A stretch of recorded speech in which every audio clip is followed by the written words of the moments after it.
Testing. 1 million, 2 million, 3 million. That's working. Okay.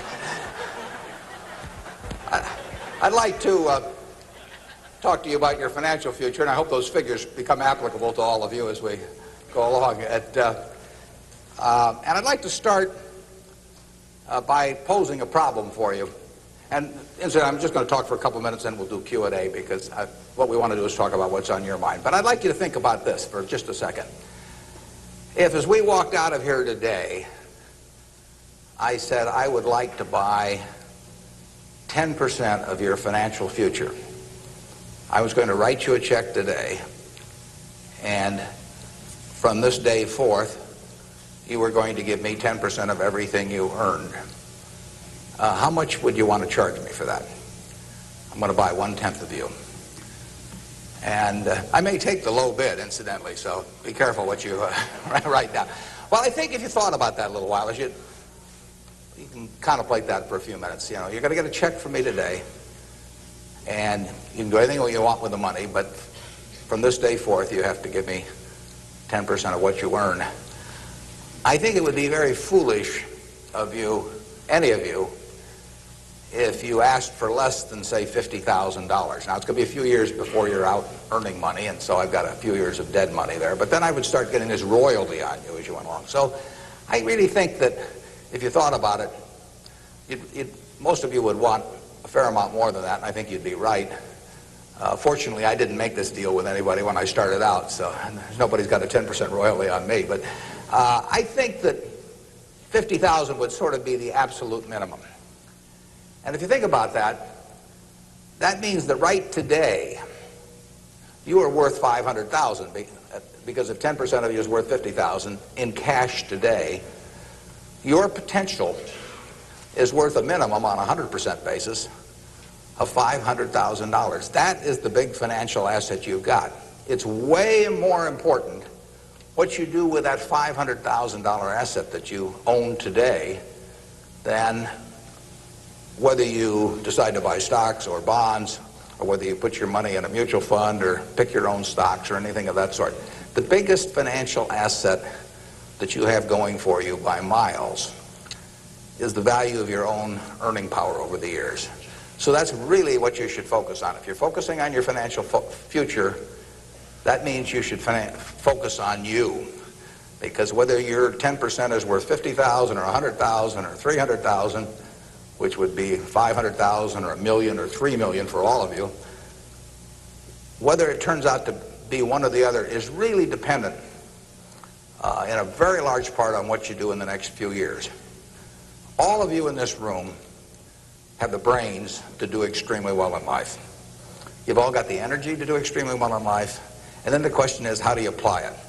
If you've got a 200 horsepower motor, do you get 200 horsepower out of it? Do you get your full potential, or do you get 100 horsepower or 50 horsepower? Now, there's two things that can hold you back in getting the full horsepower out of your engine, whatever it may be. All of you have big enough engines. And one of those is a lack of education, but that probably isn't going to happen to very many people in this room. If you did have a lack of education, if you didn't have a chance to get a decent education in life, it wouldn't make any difference what that potential was, because you'd never unlock it. But the second most important thing, and equally as important, is in terms of the habits that you develop, in terms of what you do with yourself. When we hire people, we look for three qualities. We look for integrity, we look for intelligence, and we look for energy. But if they don't have the first one, integrity, the other two will kill you. Because if you're hiring somebody without integrity, you really want them to be dumb and lazy, don't you? I mean, last thing in the world you want for them is to be smart and energetic. So smart and energetic only goes with integrity. But the nice thing about you make your own decision on that. You can't change your IQ or how far you can throw a football or how high you can jump or the color of your hair very easily. But you can elect to have integrity that matches anybody else's. And if you match that with intelligence, which you have, and energy, which you have, you will get an extraordinary result, and you'd be very foolish to sell me 10% of yourself for $50,000. On the other hand, if you don't match it with that, your potential will, in a significant part, go unused. And I'll give you a little simple tests to apply in terms of thinking about the kind of habits you want to develop. Because you can have any habit you want to be. You can be lazy, you can be prompt, you can be late, you can be honest, you can cut corners. I mean, you have all these choices. And those are choices for you to make. Nobody else is going to make them for you. And I would suggest that you play this little game with me, too. Think about the person you would most like to be in life. So maybe it's one of your contemporaries, maybe it's somebody a little older, but pick out the person you admire the most, the person that you'd change places with if you could. And then write down why you admire them. Just put it on a piece of paper. And then figure out the person that you would least like to change places with you. Who really turns you off? Who do you find repulsive?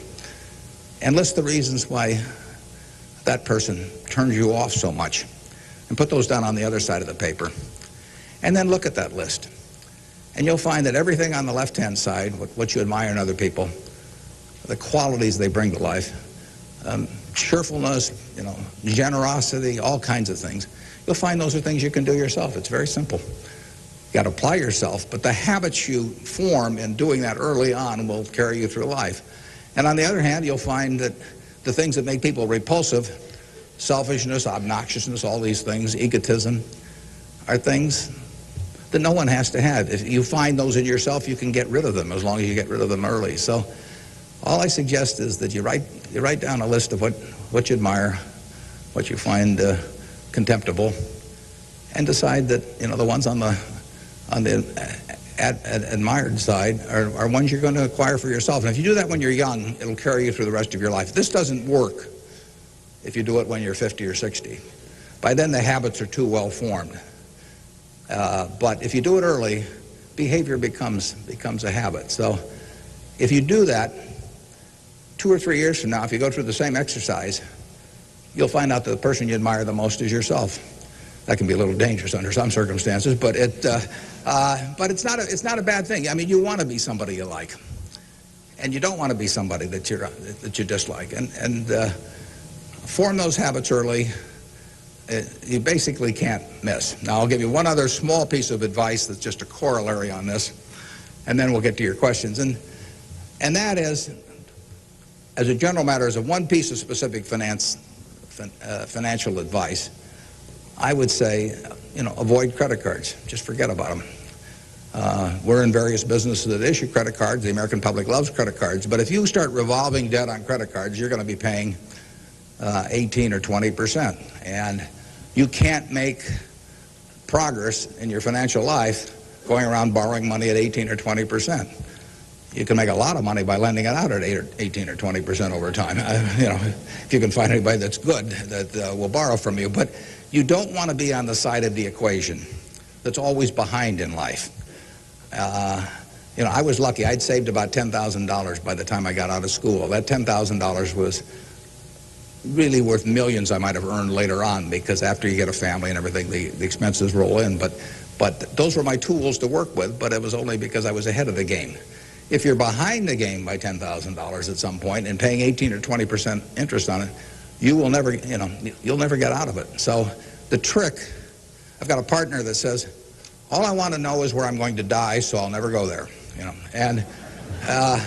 And that's true in financial matters as well. You want to figure out where you don't want to be ahead of time and avoid that. And I get about a dozen letters a day from people who are having terrible problems. And there are 2 reasons why they have terrible problems. One is a number of them have had health problems of some sort. I mean, they have really been hit by or somebody in their family has been hit by some kind of catastrophic illness. And that is it's a terrible thing to happen to any family. And they run up bills they can't pay, and really only society can solve that one in terms of protecting people against that. That's just plain bad luck. But the other one is from people who run up credit card debt, and they're facing bankruptcy, or they've been through bankruptcy once before, and they owe a whole bunch of money, and they can't even pay the interest, let alone pay any principal. And half of my letters come from people like that, and that problem is avoidable. Catastrophic illness is not, but credit card debt is something you bring on yourself, and it's way better, it's way easier to stay out of trouble than to get out of trouble financially. And I will guarantee you, if you run up big credit card debts, you will be in trouble probably the rest of your life in terms of your financial situation. On the other hand, if you get ahead of the game, even it's on a very modest scale, so that money is coming in from investing, and people owe you money or equities owe you ownership, you'll be way ahead of the game compared to paying it, always paying your creditors every month.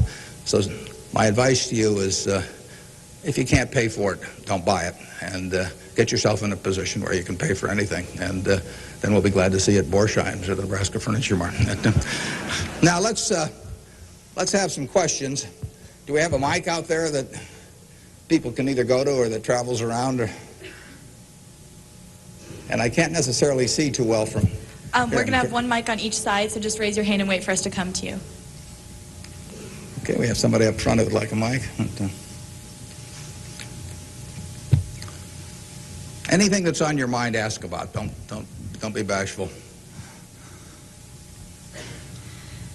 Yeah, how would you advise people who aren't necessarily going into a career field in which you would make a large base salary, such as like medicine or something like that, maybe performing arts or music? How would you advise us to keep up financially with the rest of the world? Well, it is true that a market system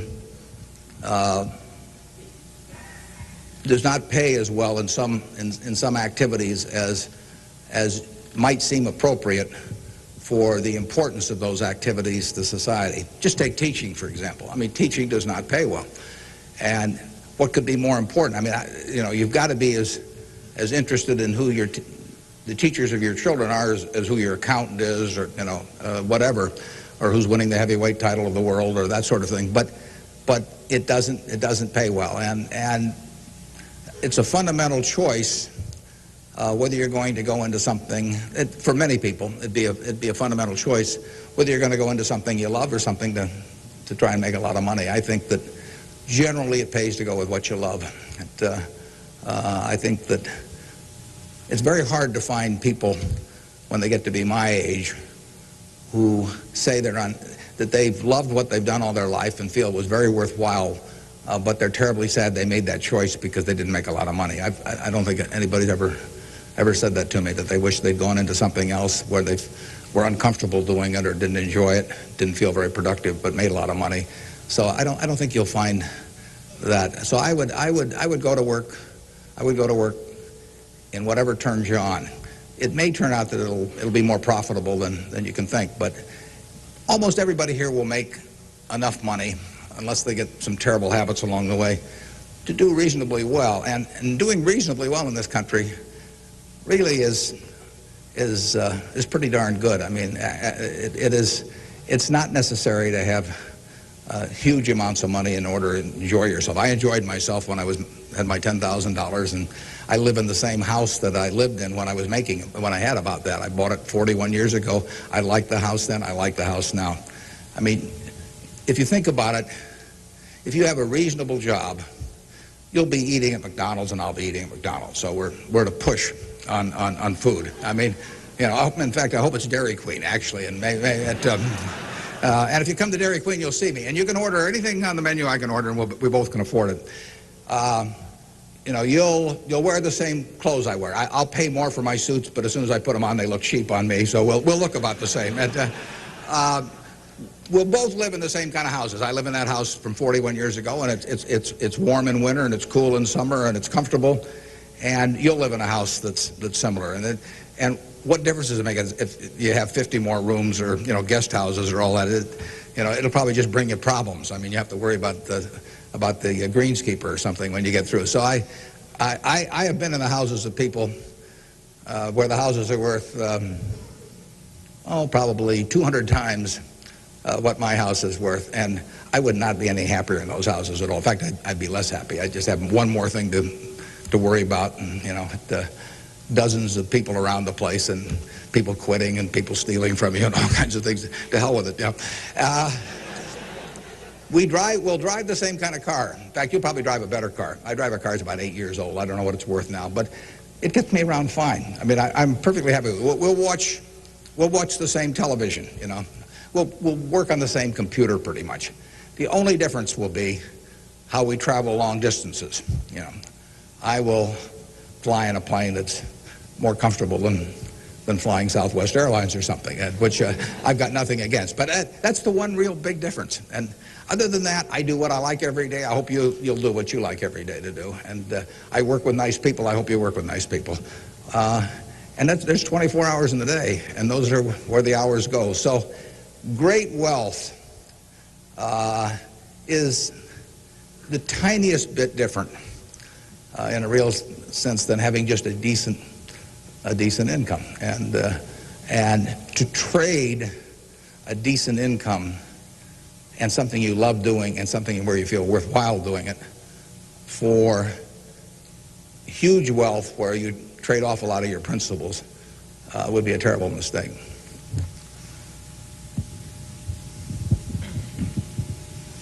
Would you acknowledge your success more on yourself or from the help and teachings of others?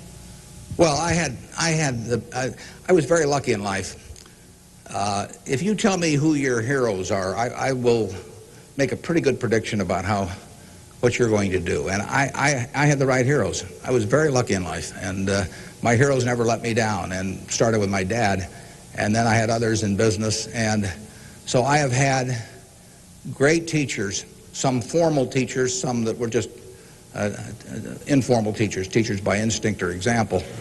And if I hadn't had those, you know, my life, I'm sure, would have been very different. If I'd been born any place else. When I was born in 1930, and at the time, 1 out of 50 births in the world were in the United States. So I came in against 50-to-1 odds against being born in the United States.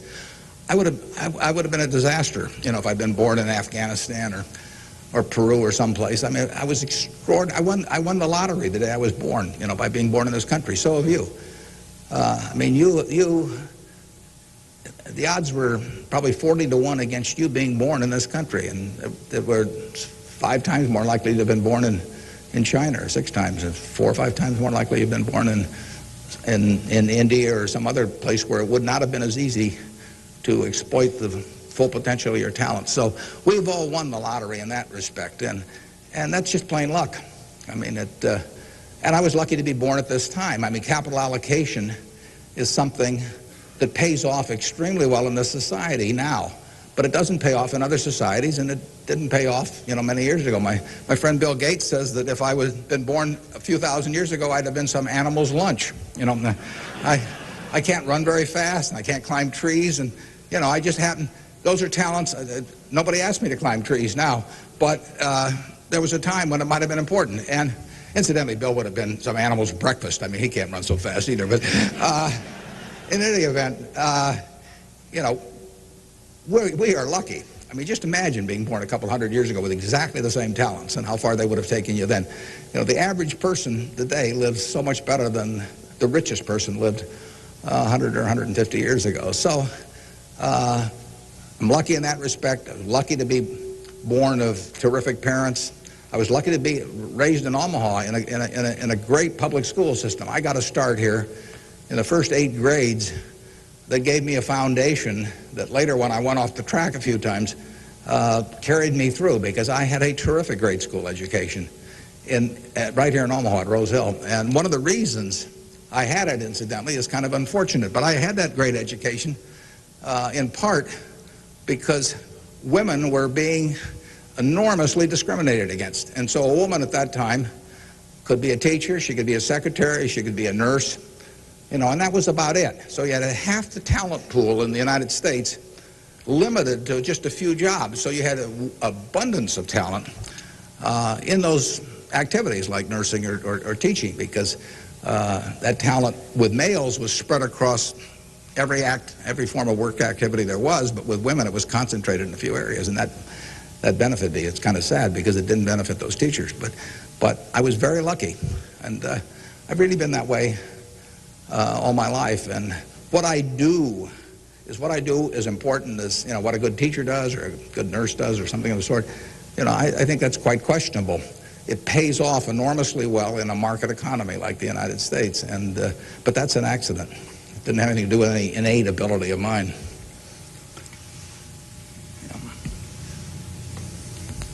My name is Marina Tsed, and I attend Omaha Central High School. Good for you. Fine institution. Now, Mr. Buffett, technology has been a great factor in stimulating the world economy. What are your predictions for the future of the technology industry, and what is its future role in world economy and the United States economy? Yeah, well, there's no question it's turning the world upside down. It's done it somewhat already, but it will, it's just beginning, but it's moving very fast. I met Gates on July 15th, 1991. I was out there for a 4th of July celebration with a friend and who subsequently died, Meg Greenfield of the Washington Post, and she took us down to visit the Gates family. And he tried to educate me about high tech. And he'd had better luck with chimpanzees. I mean, I was really a disaster. But he's a good teacher. But one thing he told me was that at the time, he said, you've got this model in your head of the world, and your model has time and distance as very limiting factors. And he said, they aren't limiting factors anymore. He said, the cost of talking to somebody around the world or getting your message in front of somebody or publishing, he said, it's going to be zero, or so close to zero it doesn't make any difference. And, that was revolutionary. But it's happening already in a very, very big way. And it's just, 8 years later, and it's exploding. So high-tech, information technology, whatever you want to call it, is changing the world, and it's going to change it in a very, very big way. And it'll change, that's one of the things I think about in businesses we buy. We announced the purchase yesterday of a furniture retailer in Boston, in the Boston area. And, I think to myself, what effect does this new world have in terms of the internet on furniture retailing? You have to think about questions like that.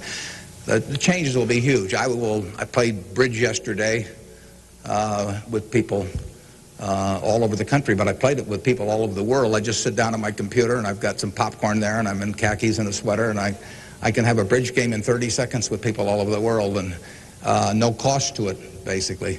That's a lot different than trying to arrange a game with 4 people in Omaha, on a day when one guy wants to play golf and another wants to watch baseball. And it changes things in a huge way. We are very fortunate. It's in the degree to which the United States leads the world in this area. We have a lead. It's hard to think of who's in second place. And 15 or so years ago, this country had an inferiority complex. It'd be hard for you to remember because you weren't old enough to be around then, but in the early 80s, we were wondering whether the Germans and the Japanese were going to own everything, and that they were going to make all the steel, and they were going to make all the cars and everything else, and the television sets, and we were going to flip hamburgers. That was the standard line. And just imagine in a short period like 15 years how that's changed around. In an important way, that's changed because of this information a revolution, where we, like I said, I don't know who you would name as being in second place in the world, but here's the most important industry in the world, and the United States has this incredible position, and we're moving all the time with that position. So I think that argues for it argues for a terrific future for the world over time, and I think it argues even more for a terrific future for this country. What are the best ways for youth to get started now in securing their financial future? For what to secure their financial future? For youth. Youth? Oh, well, it's not very complicated. It goes back to getting full use out of your own talents first. The difference between whether you're going to be earning X or 2X or 3X a year 20 years from now is going to be a function of how well, not how much talent you have, but how well you use the talents you already have. And so that is your best financial future is your own ability and your a capacity to use those abilities to their potential. And that can't be taken away from you. They can't even tax it. Most things, if you own a piece of real estate, if they double the taxes, they double the taxes, and that changes your ownership in the property, because now, in effect, the taxing authorities own more of it because they've got a greater command on the revenue stream. The same thing about almost any asset you have. But they don't tax what's in your head, and they don't tax your ability to start performing when you get to work in the morning and finish in the evening to your potential. One of the things that amazes me is how people who really do perform well just sort of jump out at you once you're running a business. When I got out of school, I thought, you know, everybody would behave that way, but they don't. Most people sort of go through life in a sleepwalk, and if you don't, you will stand out. So the biggest thing for your financial future is yourself. Now, beyond that, it is always being ahead of the game rather than getting behind the game. It's saving a little, no matter how you do it. I mean, I delivered papers, I worked at Penny's, I sold golf balls, I had a pinball machine around. I did a lot of things that enabled me to accumulate about $10,000 by the time I got out of school. 10,000 doesn't go as far now as it did then, but having anything so that you're ahead of the game and not getting behind the game is enormously important. I mean, just, you know, if you're going to run a 100-yard dash against a bunch of people in life, if you can figure it out so that when the gun goes off, you're 10 or 15 yards ahead instead of 10 or 15 yards behind, it's going to make an enormous difference in how that race comes out. So having some net resources doesn't make much difference whether they're in stocks or bonds, in my view, but and not having debt when that gun goes off when you get out of school is a huge plus over being behind the game. And you know, it may come from delivering a paper out in the morning, it may come from part-time work someplace, but put aside a few dollars for yourself so that when the time comes and you enter the workforce, you're ahead of the game and not behind. And then once you get there, don't get behind by buying a whole lot of things that you figure you're going to pay for someday while you're paying 20% interest in between. Students, if you could please say your name and school when you ask a question. Yeah, it's hard for me to see even where the microphone is, but I can.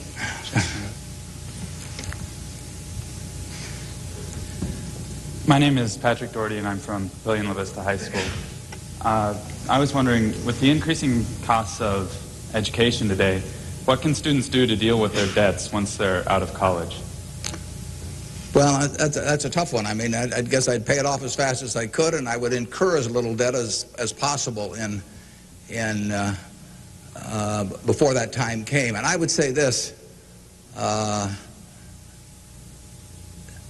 in my experience in business, there is very little difference, if any, between a very high-priced business education and what's available for a lot less money. So I went to the University of Nebraska at Lincoln my last year in college. I went to Wharton for a couple of years before that.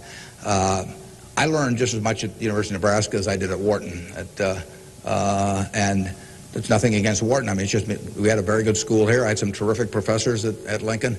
And so I would not assume that if I was paying a few $1,000s for an education here in the state, for example, versus paying huge amounts elsewhere, that it was going to make a lot of difference. A lot of the education, you need to be prodded in the right direction, but an awful lot of it is self-taught.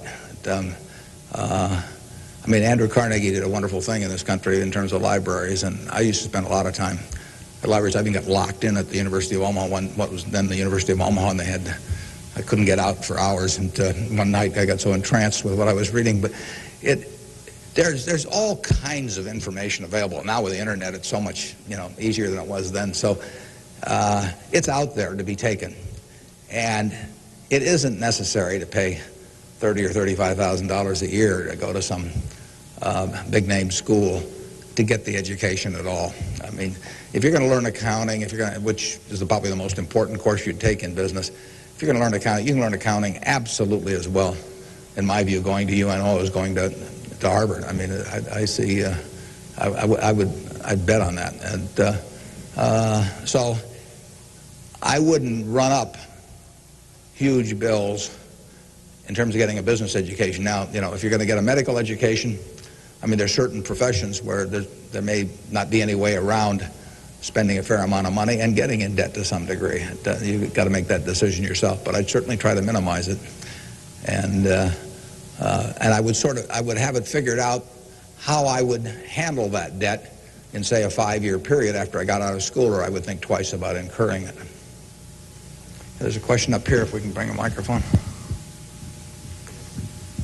My name is Kyle Clark. I'm here representing the Omaha Youth Advisory Council.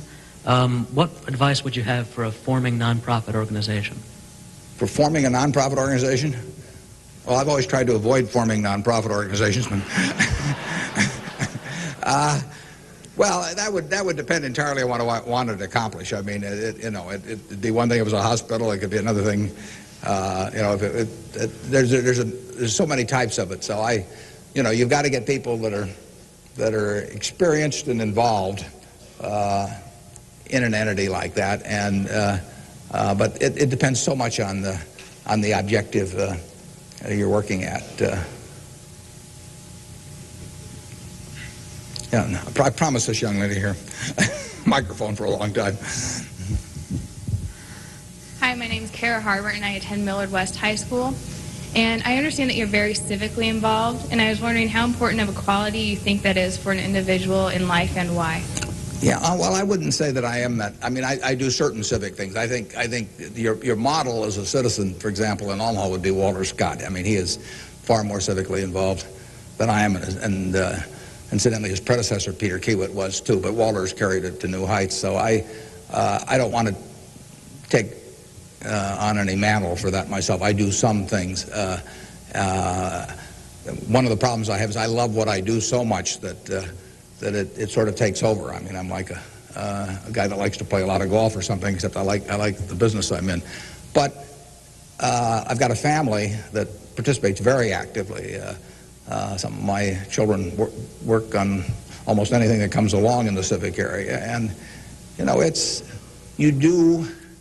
in the end, people do what they want to do to quite a degree. And I think I've never talked to anybody that enjoyed working in civic activities that didn't feel where it was very worthwhile after they've done it. I mean, they've built something, and participating in building something is always a lot of fun. And actually, you can have a good time. We have this golf tournament, for example, in September, and we raise some money for civic things, but everybody has a good time, so nobody's paying any price by doing it. I'm having a good time. The people who come are having a good time, and we get to show Omaha off to people.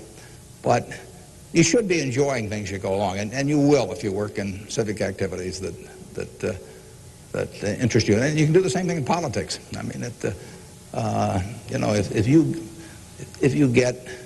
if you find political ideas or politicians who particularly you identify with, you can get a lot of self-satisfaction out of working, and you're doing something worthwhile. So just follow your instincts on that. That'd be my recommendation.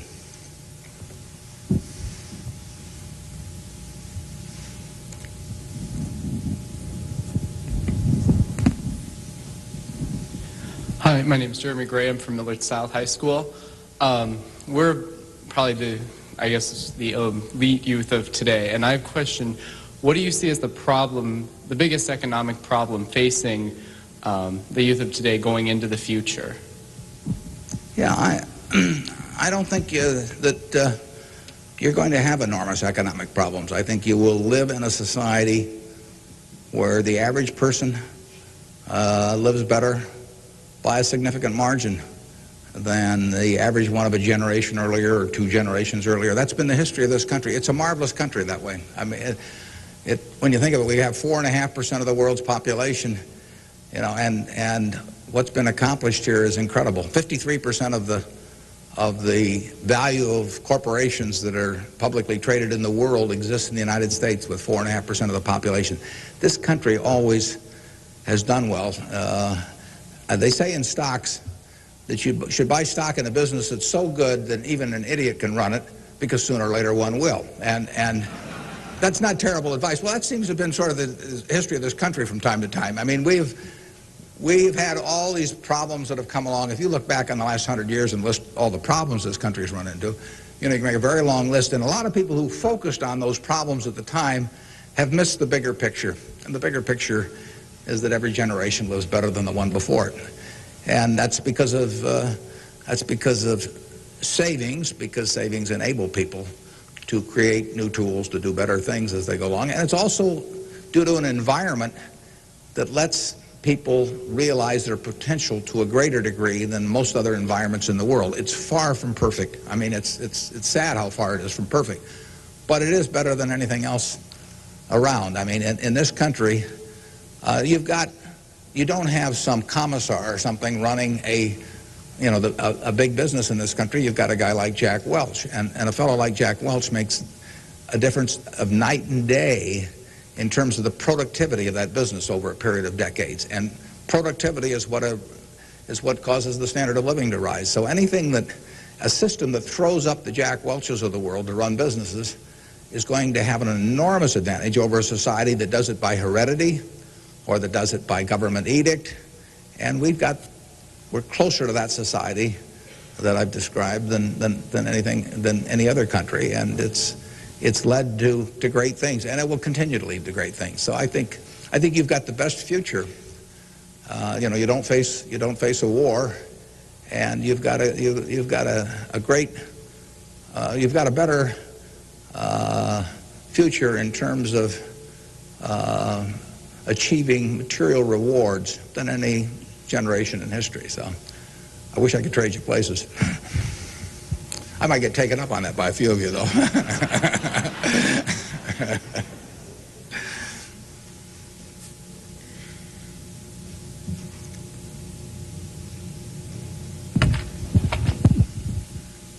Hi, I'm Ryan Wilkins from Millard West High School, and I was wondering if you could speak for Mr. Gates, were afraid of the impact on Y2K on the economy, or specifically the stock market. Yeah, well, I'm glad you gave me a chance to bring in other people, because I'm the last guy in the world to understand about Y2K. I don't know why this microphone's working. I don't know, why lights go on. Or I flip on the switch of my television set and pray. I mean, it's all beyond me. But I would say this: the smartest people I know in that area, in large part, think it's going to be a non-event. In this country. I can't speak for the rest of the world, but so I think you'll wake up on January 1st and find the world hasn't changed from December 31st. Now, I would say this: you might get a whole bunch of friends to write you checks for $1 billion on December 31st and then deposit them, and who knows what'll happen? You can't lose anything. I mean, all they do is bounce, and if the system gets fouled up, you might find a lot of money in your account. But I wouldn't count on it. We own a company called Executive Jet.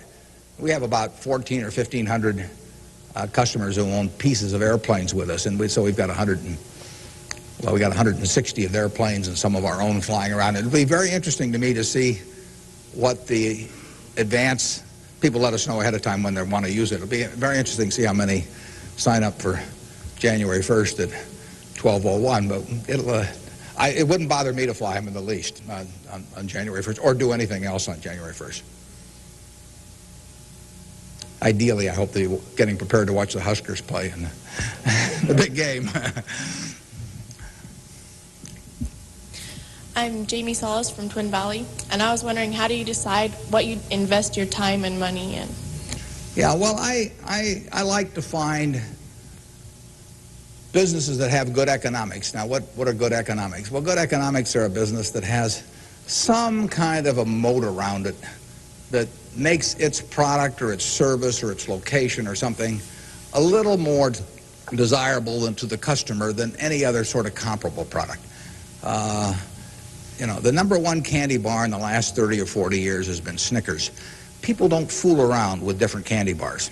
They fool around with different length dresses. They fool around, with all kinds of things. But they don't fool around with candy bars because they figure, they're going to go in and lay out 50 cents or whatever it is and put it in their mouth. And they're not going to, for 50 cents and putting it in your mouth, I mean, you're not going to say, I'll lay out 45 cents and put something else in my mouth. So you find that very stable.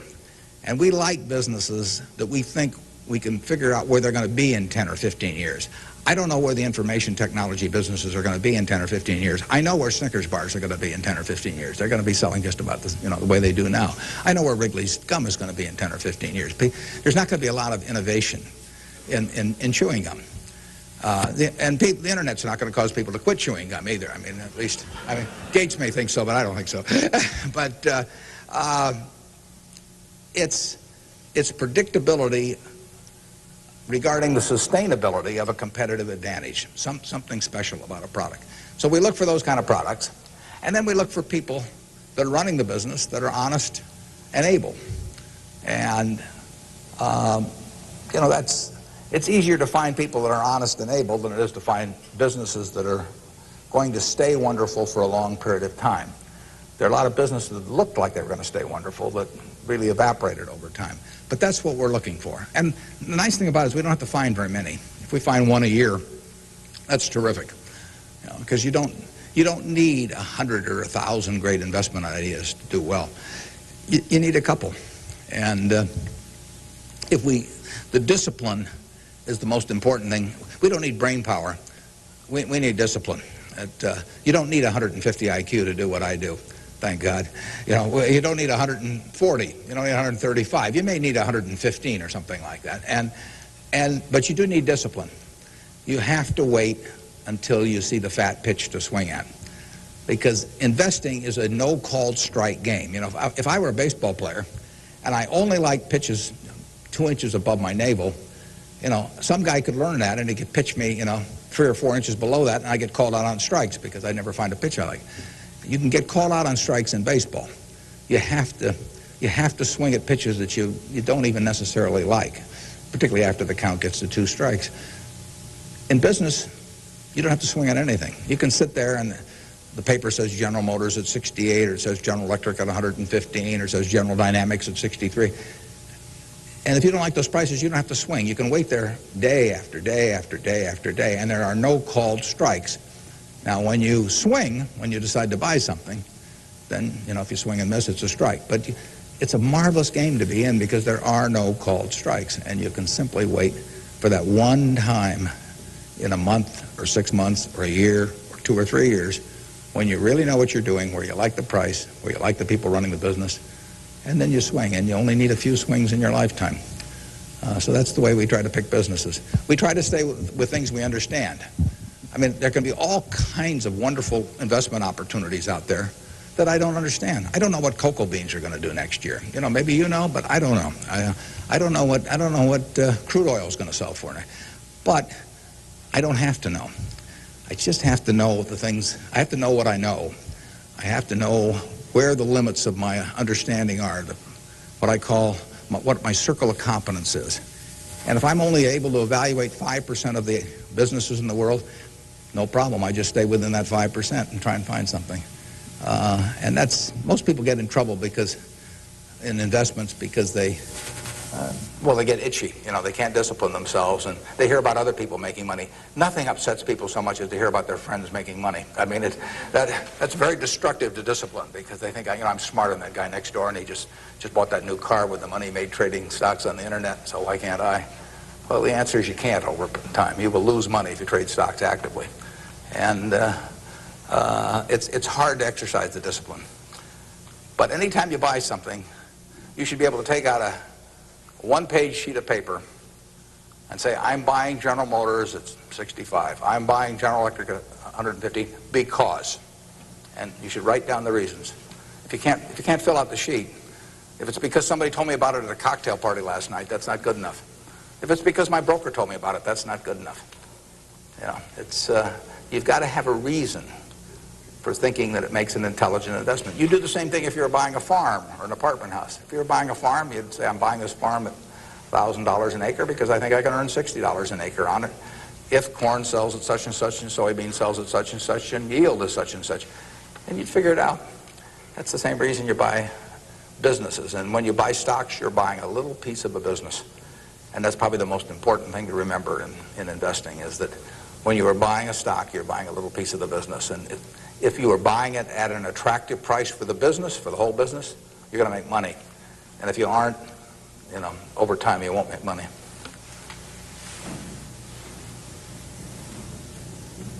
Hi, my name is Cliff McAvoy from Elkhorn, Mount Michael. Reverend Jesse Jackson talked to us earlier. He seemed to believe that the moral standards of today's society will eventually affect us in business. How do you feel this will affect us as youth growing up in the United States? He said the moral standards will affect us how? Like moral decay in society today. will affect us in business by how we feel and how we interact with other people? Well, I think very difficult to quantify moral standards over time. I mean, you can pick out huge weaknesses at any given time in terms of how people or the country is behaving, and huge strengths. So I think it's enormously difficult to quantify. I think, by and large, we have made progress in what I would call institutionalized moral standards in this country. I mean, in terms of slavery, in terms of the women couldn't vote, a century ago. Half the country were second-class citizens in that respect, and they had much lesser rights in terms of inheritance and all kinds of things. The income tax didn't exist 100 years ago, so the idea of taxing people according to how much they benefited from society and their income didn't exist. So I think, in terms of institutionalized moral standards, the country has made really quite significant progress in the last 100 years. I think, there's an enormous distance to go. I think we're going in the right direction, maybe by fits and starts, but I think we're going in the right direction, and I think that it will be a significant plus to everybody in this room if they live in a more moral society 40 years from now than a less moral. But I think the odds are that they will.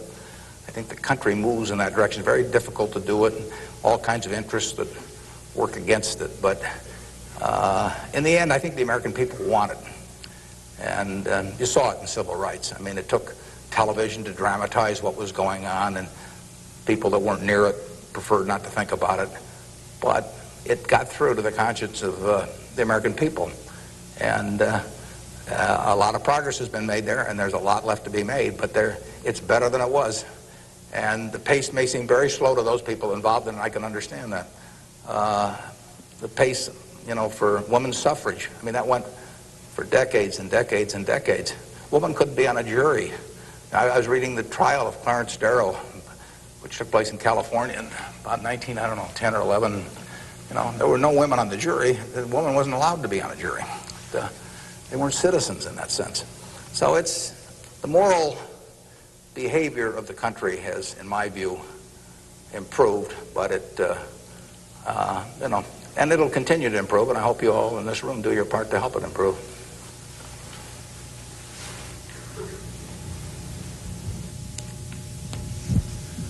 Hi, I'm Nick Jors from Central High, and I was wondering how, since the stock market's so high right now, if it'd be smart for us to get involved now or to wait till it goes down a little, or what? Yeah, I can't tell you whether or not to buy stocks now generally. I think it's important that you save money, and whether you put it in the stock market or not, I don't think is terribly important. I think if you're interested in stocks, you should buy it, and you've got a little capital, you should buy a few. I mean, I don't think there's any way of learning about them better than experiencing it. Doing it on paper isn't the same. I can guarantee you, if you lose money on paper or lose real money, it's a different experience. And so I think you'll learn more about yourself if you do it that way. I bought my first stock when I was 11. I was at Rose Hill at the time, and I bought 3 shares of City Service Preferred at 38, and it went down to 27, which is something I still remember, even though I was 11 at the time. And then it went up to 40, and I sold it. I made $5 on my 3 shares after commissions, and then it went to 200 and something. So, I probably remember that a little better than if I'd been doing it on paper. And I fooled around doing a lot of things between about age 11 and 19 in the stock market. I did charts, I did all kinds of technical analysis, I read every book I could get on the subject. And I didn't do that well. I didn't do terrible, but I was really just floundering around. But that meant by the age of 19, when I read Ben Graham's book, I was at the University of Nebraska in Lincoln, I went and bought this book called The Intelligent Investor. It just come out, and it had an enormous impact on me. Now, if I hadn't done, in the previous 8 years, if I hadn't been all over the lot, I'm not so sure that book would have had the same impact on me. I mean, by that time, I was prepared to read Ben Graham's book, which changed my life financially in an incredible way. I mean, I wouldn't be up here today if I hadn't read that book. But yeah, part of life is getting prepared so that when something does happen that's significant, you can grasp the significance of it and know what to do with it. And I would say that first 8 years of fooling around, even though it produced nothing financially to speak of, produced a lot in terms of getting my mind prepared for when I really did read something that made sense. And so I was ready to accept it. And I actually went back and went to Columbia to study under Graham, and because of reading that book, and all kinds of things flowed out of it. So I would encourage you, if you're interested in the field, to do a few things. I'd still try and make it as intelligent as possible. I would try to stick with things, businesses I thought I understood. I'd still get out that sheet of paper and I'd write, I'm doing this because, and just test my reasoning. And then I'd go back and read it a year later and see whether what you thought would be true turned out to be true. So I would always check myself. I believe in grading myself on everything. You know, doctors have postmortems, and they do it because they learn from postmortems. In business, people don't like to do postmortems. When I can be on the board of a company, and they can dollars building plants or buying companies, and they never want 2 years later to run a check on how that decision turned out, because it can be unpleasant. But you learn from postmortems, and you don't want to learn. It's way better to learn from other people's mistakes than your own, but you got to learn from a few of your own too. And the time to do it is when you're young. We can do maybe one more, and then we wrap this up at 1, do we? Or maybe 2 more. My name is Pete Walsh. I'm from Creighton Prep. And my question is, to what extent do you feel that the government, with the current policies of welfare and Social Security, is it financially competent and fiscally prepared for the future? Well, I think that the country as a whole is quite well prepared for the future. That doesn't mean I would adopt every policy they have, but I think we have an enormously rich society, and it'll get richer. Everyone isn't going to participate in that. Some won't participate because of physical disabilities, others because of mental disabilities, others because of shortcomings in the education they received when they were growing up, all kinds of reasons. We have a prosperous enough society to be able to take care of those people, and we should take care of them. And how we do it so that they feel most useful in life, and how we do it so that we continue to encourage people to be more productive themselves and all that. I mean, those are not easy questions, but that shouldn't take our eye off the ball of feeling we should do something about it. I pose this problem sometimes to people. I say, let's assume that it's 24 hours before you're born. And all of you can take this test, 24 hours before you're born. And a genie comes to you. And the genie says, what was your name again out there? Whatever, we'll call you Joe. And the genie says, Joe, says, you look pretty promising to me. I think you've got kind of a sense of fair play and a good mind. And so I'm going to let you have an extraordinary opportunity. I'm going to let you design the world into which you're going to be born in 24 hours. It's yours. You pick out the political rules, you pick out the economic rules, you pick out the social rules, you design the world. And when you're born in 24 hours, you're going to be born into that world. And that's the world that's going to exist for your lifetime, for your children's lifetime, for your grandchildren's lifetime. And you, having heard of some of these genie jokes in the past, would say, what's the catch?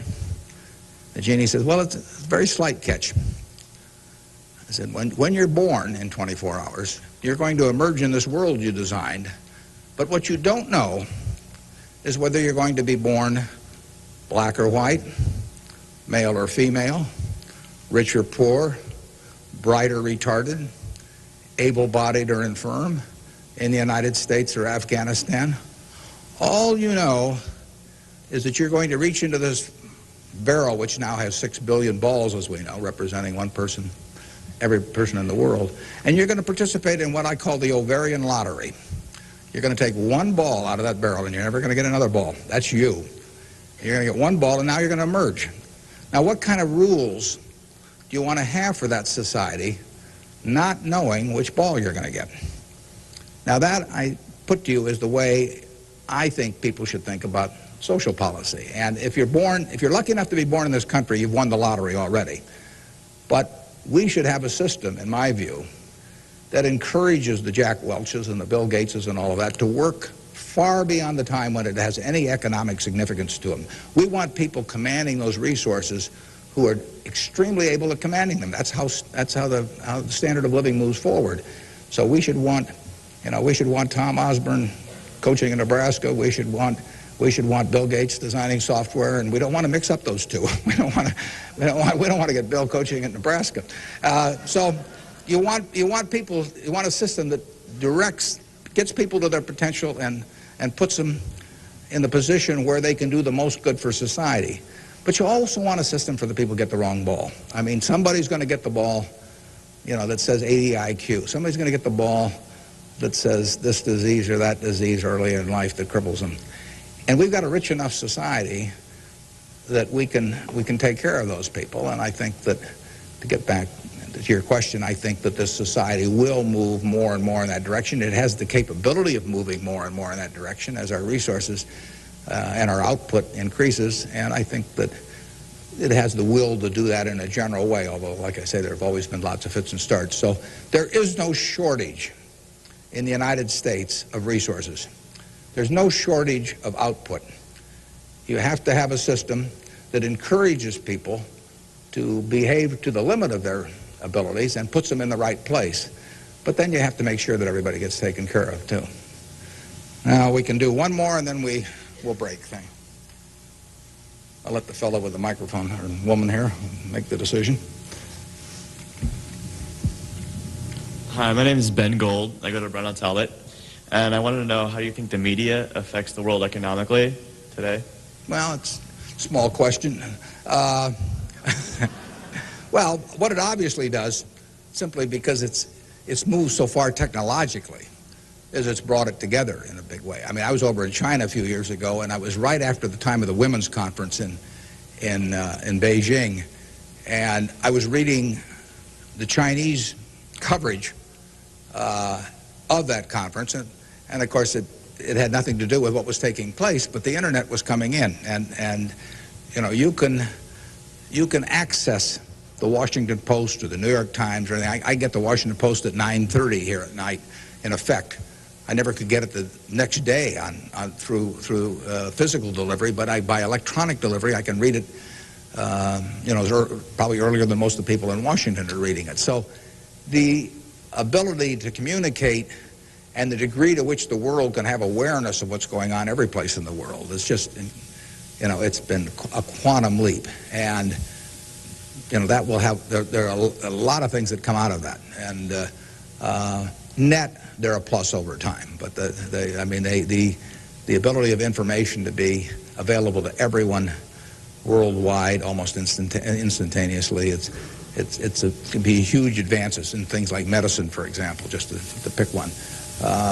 So it's a net plus. It has a big effect, and the definition of media has now been expanded enormously. I mean, there were 3 television networks in the early 1960s, and that was it. There were 3 highways information traveled electronically, and if the 3 pieces of information were I Love Lucy, and something else and something else, those were the 3 choices of information or entertainment that you had for tens and tens of millions of people sitting there looking at a tube. Now it's unlimited, and that's only, 3 or so decades. So it's just exploded, and it'll continue to explode. And net, I think it's a plus. And I think it's 1 o'clock. I want to thank you all. I wish you well. You're going to do terrific. Thanks.